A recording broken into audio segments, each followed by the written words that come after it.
સમાચાર અમદાવાદના રામોલમાં ફટાકડાના કારખાનામાં બ્લાસ્ટને મામલે હવે ફટાકડાની ફેક્ટરી પાસેનો ગેરકાયદે શેડ તોડી પાડવામાં આવ્યો. પ્લોટ માલિકના કહેવાથી શેડ તોડવામાં આવ્યો હોવાનો દાવો. પોલીસ, મનપા અને પારિભાગની હાજરીમાં શેડ તોડી પાડવામાં આવ્યો.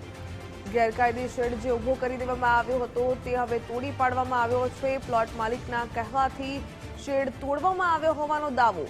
પોલીસ, મનપા અને પારિભાગની હાજરીમાં જ આ શેડ તોડવામાં આવ્યો. અમદાવાદના રામોલમાં ફટાકડાની ફેક્ટરીમાં જે બ્લાસ્ટ થયો હતો જેમાં 9 લોકો મોતને ભેટ્યા હતા, ત્યારે હાલ તો ફટાકડાની ફેક્ટરી પાસે જે ગેરકાયદે શેડ ઉભો કરી દેવામાં આવ્યો હતો તેને તોડી પાડવામાં આવ્યો. જે પ્લોટનો માલિક હતો તેના કહેવાથી આ શેડ તોડ્યો હોય તે પ્રકારનો પણ દાવો થઈ રહ્યો છે. પોલીસ હતી, મનપા હતી અને પારિભાગ પણ હતું અને તેની હાજરીમાં જ આ શેડ તોડી પાડવામાં આવ્યો. અમદાવાદ શહેરના વસ્ત્રાલ વિસ્તારમાં ફટાકડાના કારખાનામાં વિસ્ફોટની ઘટના બાદ હવે એ બાંધકામ શેડ કે જ્યાં ફટાકડા બનાવવામાં આવતા હતા તે દૂર કરવામાં આવ્યું છે. આપ જોઈ રહ્યા છો બરાબર એ સ્થાન છે કે જ્યાં શનિવારે બપોરે 3 કલાકની આસપાસ બ્લાસ્ટ થયો હતો અને એ બ્લાસ્ટની દુર્ઘટનામાં 9 લોકોના કરુણ મોત થયા હતા.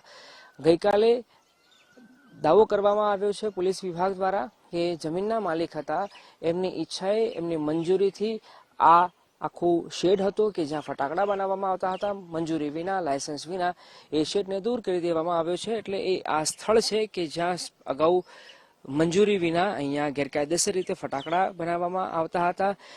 આ કાચો માલ તમે જોઈ રહ્યા છો કે ફટાકડા બનાવ્યા પછી જે બોક્સમાં પેક કરવાનો હોય એ બોક્સ પણ અહીંયા જોવા મળી રહ્યા છે. આ ઉપરાંત કેટલો કાચો માલ અહીંયા પણ જોવા મળી રહ્યો છે.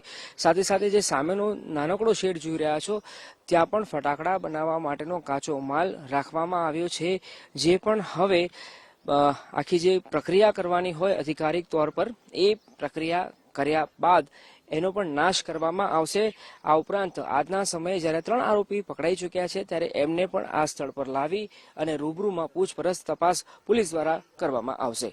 જો કે હાલ મહત્વની અપડેટ એ છે વિસ્ફોટ મામલે કે જે સ્થાન પર શેડ બનાવવામાં આવ્યો હતો ને ગેરકાયદેસર રીતે ફટાકડા બનાવવામાં આવતા હતા એ બાંધકામને દૂર કરી દેવામાં આવ્યું છે. કેમેરા પર્સન વિજય પરમાર સાથે અર્પિત દરજી, ગુજરાત ફર્સ્ટ, અમદાવાદ.